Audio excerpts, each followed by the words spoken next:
Reading with your kids.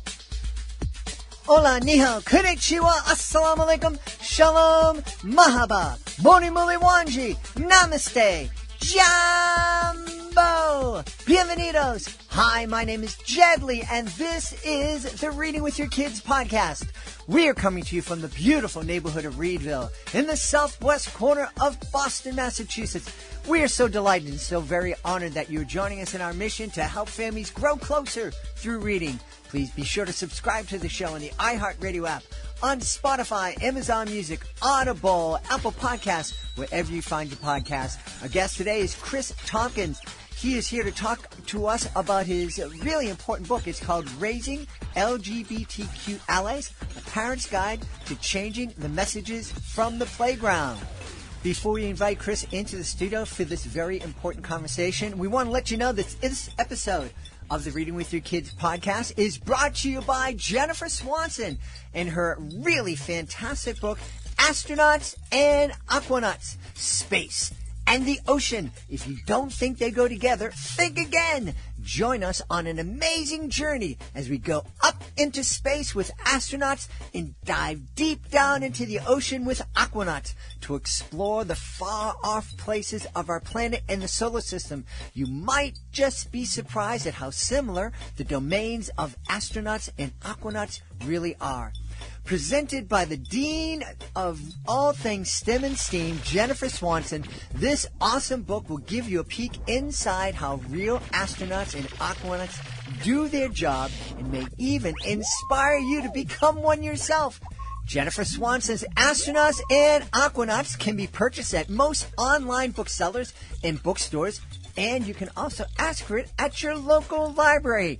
Be sure to check out Jennifer's website, jenniferswansonbooks.com, for activities and videos that go with the book. Finally, take a listen to the Solve It for Kids podcast, a podcast that I am so very happy that I was a part of and remain a part of. The Solve It for Kids podcast is the science podcast for curious and creative kids and their families.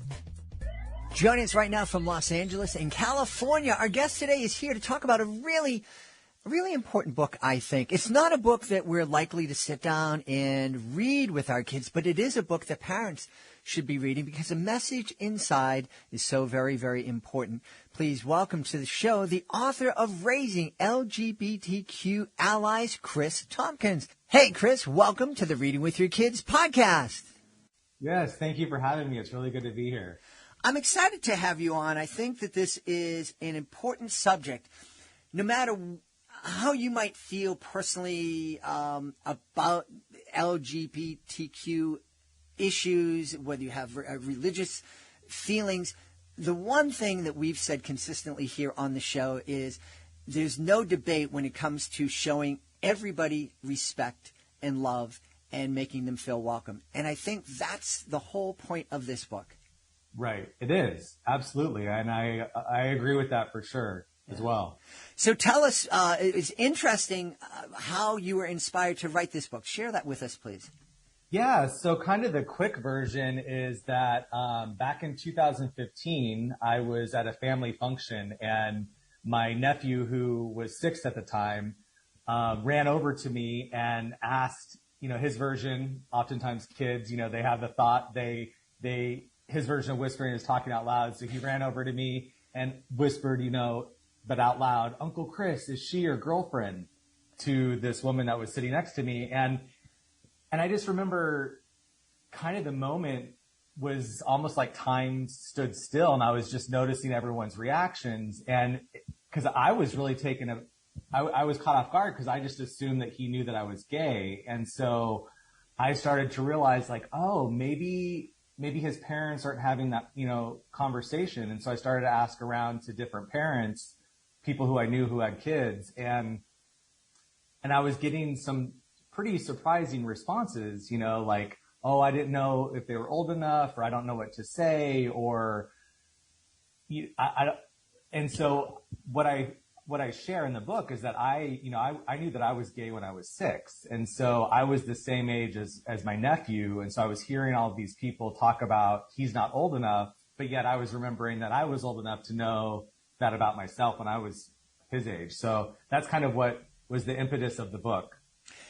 That's really fascinating that you knew that you were gay. I mean, I'm just trying to understand that, because when I was 6, about all I wanted to do was roll around in the mud and pick my nose, and you know, the idea of who I'd be attracted to, I don't remember that entering into my mind.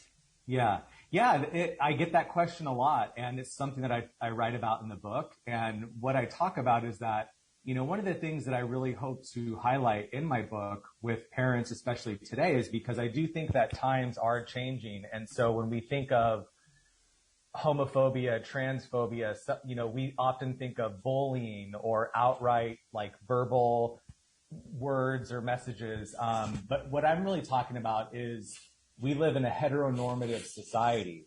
And so children, when they're born into a predominantly nuclear family that has a male and a female, or the movies they watch, or the messages are all over that there's no real, kids are just kind of learning and observing around them. And so the messages are dominant that, you know, I can't tell you how many times I've heard people talk about little kids having crushes. Oh, he has a crush on her. Or, oh, you know, my nephew, when he was around like 2 years old, he would get really quiet when one of my cousins who's female would come over to the house, and everyone would say, oh my gosh, he has a crush on, you know, my cousin, so-and-so.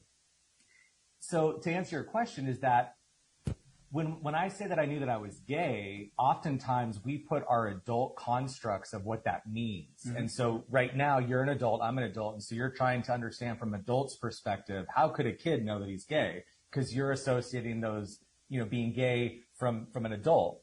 Whereas for me as a kid, I was noticing that there was something about me that wasn't the same as a lot of the other boys that I noticed on the playground. And so I talk about in the book what I refer to as messages from the playground.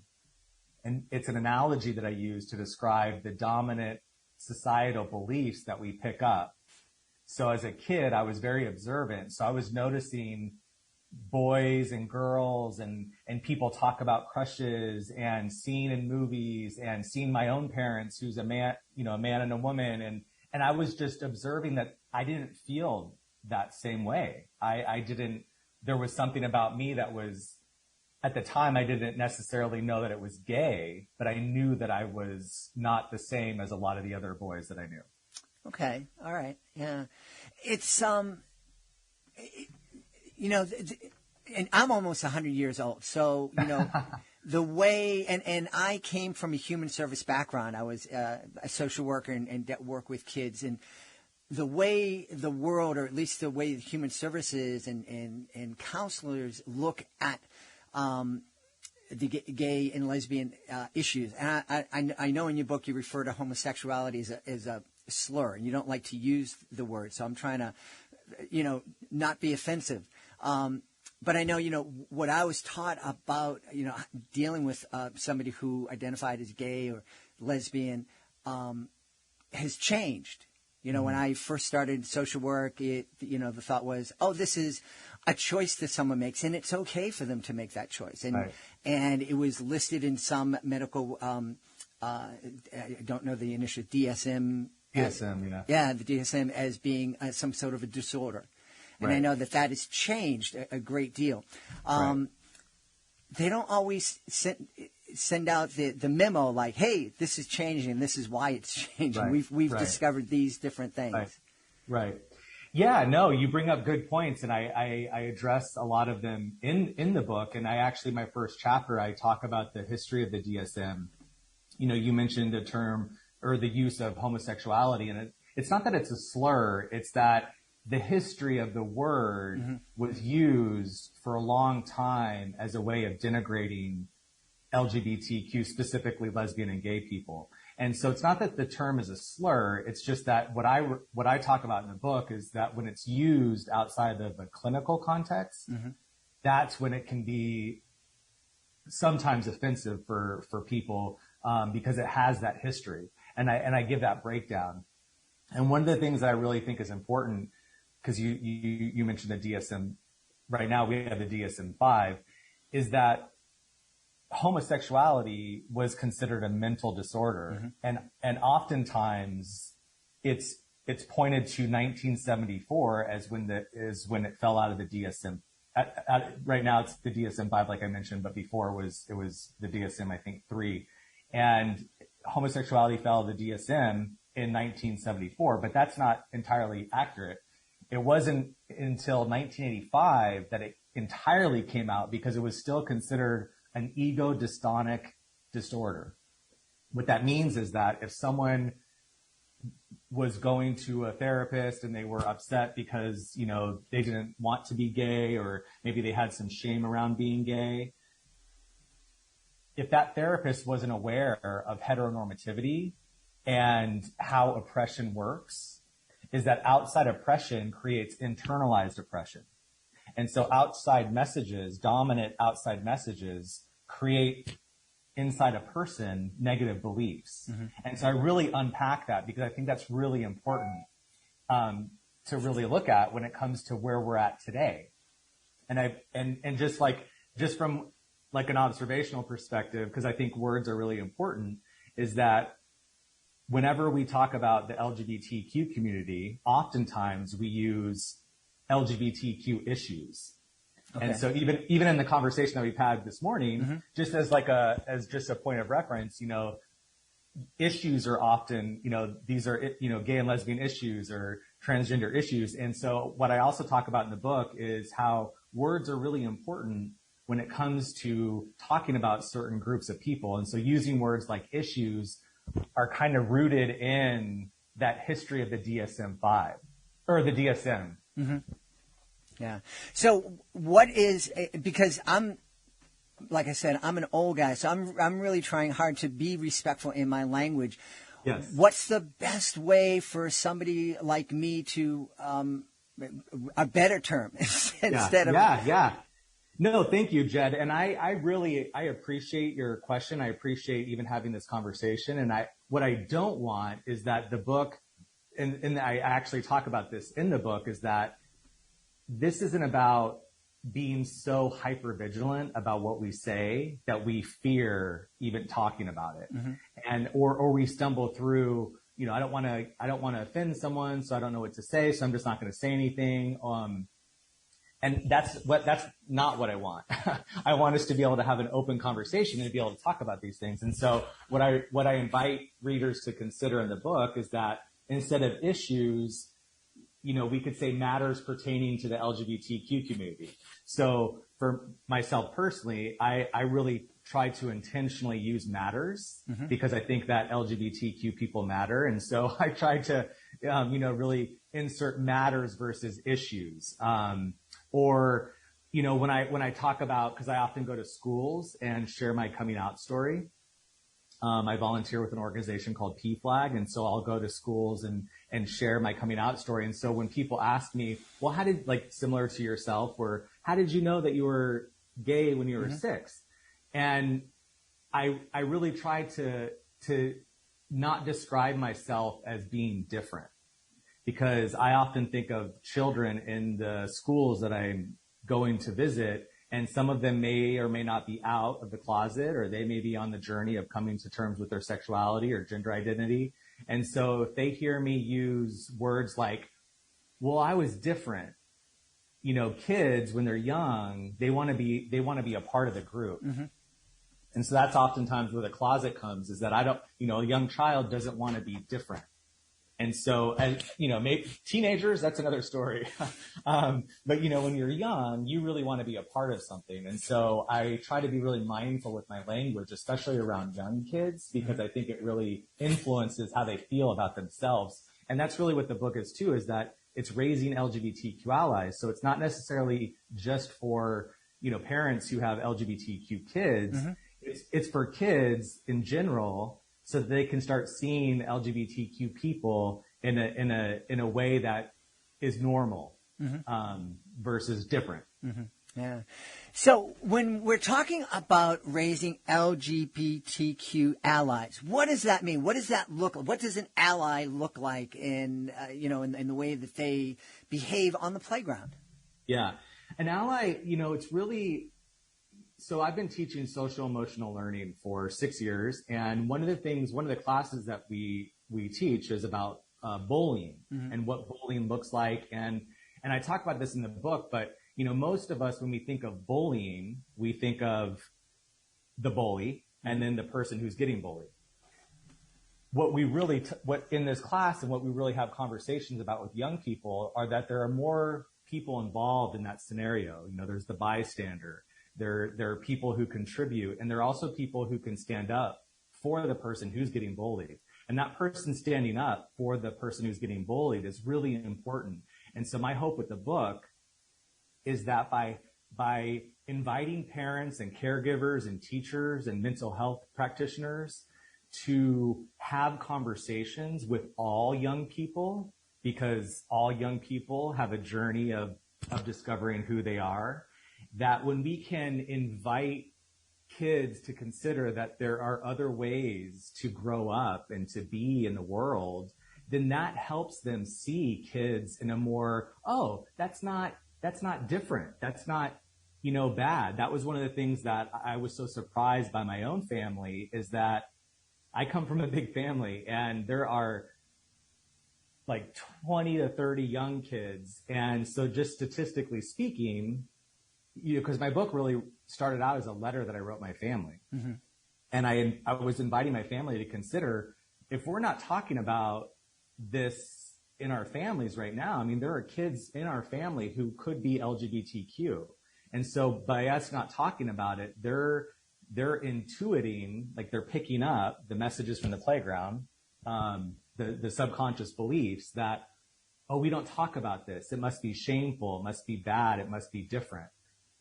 And so to be an ally, again, I talk about in the book is that it's not enough to just support someone who's LGBTQ, or it's not enough to just say, I have a gay best friend, or, I love, people who are LGBTQ. We actually have to take, I call active allyship, where we take action. And that means having conversation. That means being mindful of the words that we use. That means when we talk to our kids about school, that we include same-sex examples, so that the dominant heteronormative messages aren't only what they're receiving, that we actually start to insert kind of a new way of talking to our kids and incorporating ways in which they can see themselves. Interesting. How do we start a conversation that's natural, with a 6 or a 7-year-old, that addresses the kind of things and topics that you're mentioning?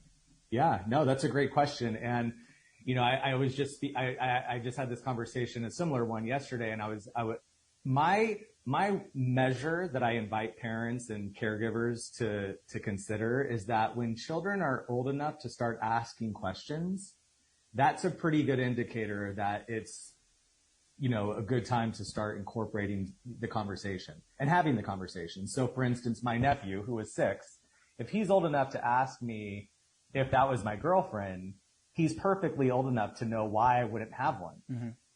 And so that's kind of, to me, a natural way of having the conversation. And I completely understand that, a lot of parents that I know, they want to be helpful. And that's what I'm so grateful to have this book and to have these conversations. And as much as they want to be helpful, they may not know how. And so they may have some discomfort. Like I said before, they don't want to offend. They don't want to get it wrong. And what I invite readers to consider is that parenting is no easy feat, and we're going to get it wrong, and we're going to stumble, and that's totally okay. Because what I invite readers to consider is that wherever there's a rupture, there's an opportunity for repair. And it's in the repair that we get to develop a stronger relationship with the young person in our life. And so we can ask questions, we can have conversations just by virtue of asking them how their day was and listening what they tell us. I try to, with my nieces and nephews, after my nephew asked that question, I started to get them books for gifts. Mm-hmm. Instead of toys. I started to get them books. And And that way I was kind of, because I live in California, I was still, my family's in Arizona, I was still kind of having the conversation without necessarily me needing to be there all the time. And I appreciate the patience that you're showing with me, because like I said, I'm an dumb old man, and I raised my kids to be respectful, and I am very proud of the fact that they are allies right now. Yes. And they're great kids. But I think the one thing that hopefully if parents parents, authors, whoever's listening to this, they can only take one thing away from this conversation, is the fact that we're having a conversation. We're having a respectful conversation, and I'm asking questions that are difficult for me to ask sometimes because I feel awkward, and you're answering the questions in a respectful way. And I think when we finally, end this and say goodbye to one another, I don't think we're going to walk away from each other saying, well, that guy's a jerk. Yeah. No, I don't think so. I'm definitely not going to walk away thinking that. I appreciate you saying that because, I will say that one of my hopes with the book is that it takes a lot of energy to constantly be the person who's educating.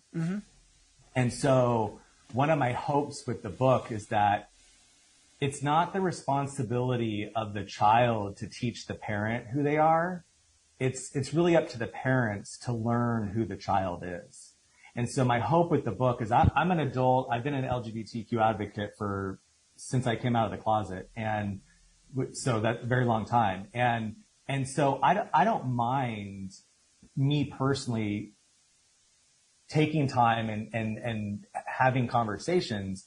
What I hope, though, is that we can take the onus off young children and really kind of put it on the parents and caregivers and youth serving professionals to really learn and also unlearn.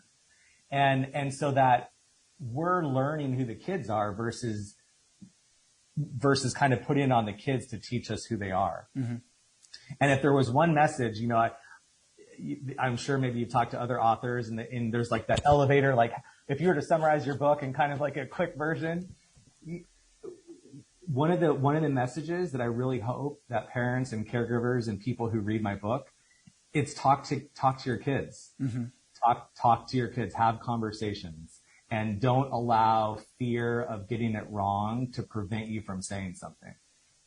Yeah. And, I was mentioning to Chris before the show that I've been doing educational magic shows for years. It's a theme that schools have wanted me to address most often over the last 20 years, is this issue of bullying.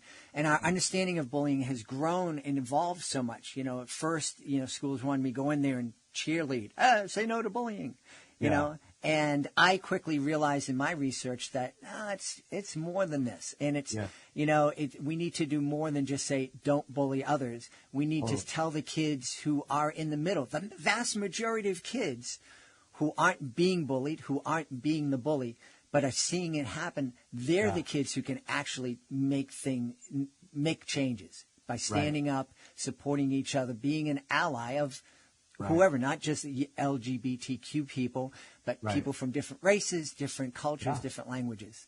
Absolutely. Yeah. Absolutely. Yes. Bullying is it's nuanced. And I think everyone can, one of my chapters I specifically have a whole section on what if your kid is the bully. And I talk about that, because I think that we all can relate to feeling not necessarily bullied, but because bullying can look very different. And I also talk about that. Like you said, it's nuanced. It's not enough to say, don't bully. We have to really look at what's going on. I don't think any person wakes up in the morning and feels so good about themselves that they say, I'm going to try and make someone else feel bad purposely today. And so we really have to look at, what's going on? Like what's going on in the child's home? What's going on with the person themselves? What's going on in the class that this is actually happening? What's going on with the teacher? Like it's very nuanced. And so to even have the conversation, I think is really important. Yeah. Yeah. Well, I know we just scratched the surface. Yes. Because in your book, there's fantastic research. There's a lot there. I would absolutely encourage parents, and especially we have a lot of teachers who listen. I really encourage teachers to pick this book up. There's a lot of knowledge there in the book. It's a great place to start. This is a really important issue, not just for people who are LGBTQ, not just for people who have somebody in their families. It's an issue for all of us. Because if we raise our kids to be allies of everyone, to raise them to be respectful, caring, and inclusive of everybody, we're going to have a much better world. Yes. Chris, where can people find out more about raising LGBTQ allies and find out more about you? Yeah, thank you. The book is sold wherever books are sold. If they go to roman.com, that's my publisher's website, they can get the book there.